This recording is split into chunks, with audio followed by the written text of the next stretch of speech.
qilgan ishlar bo'lsa, tasodif qodir ne ishlarga.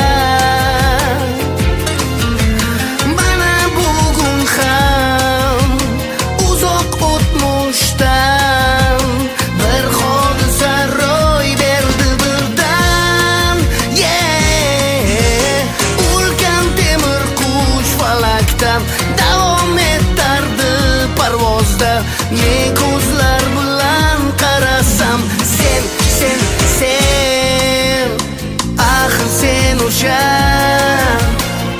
mening uyqusiz tunlarim, axir sen o'sha yozu kuz qish bahorim, axir sen o'sha avval qanotlantirib erkin esan. Mayli endi bu muhim emas, axir sen o'sha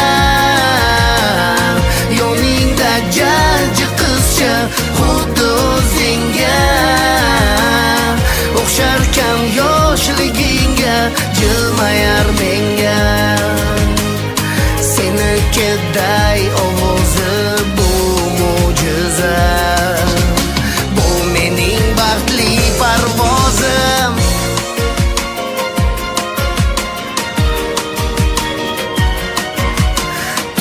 Toshgan hayajoning qalbaki kulib yashirding, zo'rg'a ushlab qolding ko'z yoshing.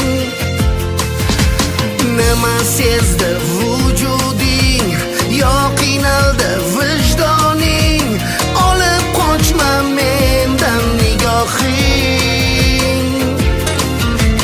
Nega shu bugun kim bilardi ayt, aynan bizga bog'liq vaziyat. Bu holat qaydan, savol bermayman, sen qo'rqma, ayblamayman, yo'q daxling. Shunchaki bir yurak bo'lgan edi chilparchan, axir sen o'sha mening uyqusiz tunlarim, axir sen o'sha yozu kuz qish bahorim, axir sen o'sha avval qanotlantirib erkin esan. Mayli endi bu muhim emas, axir sen o'sha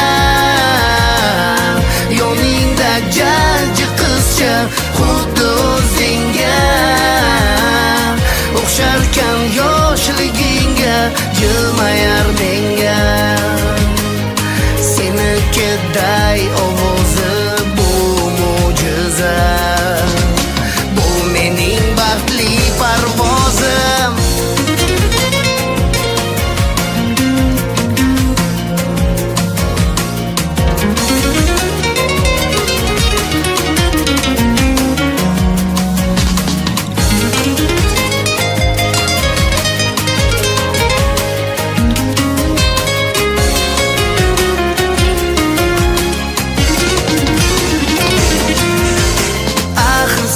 O'sha mening uyqusiz tunlarim, axir sen o'sha yozu kuz qish bahorim, axir sen o'sha avval qanotlantirib erkin esan. Mayli endi bu muhim emas, axir sen o'sha yoningda jajji qizcha, xuddi o'zingga o'xsharkan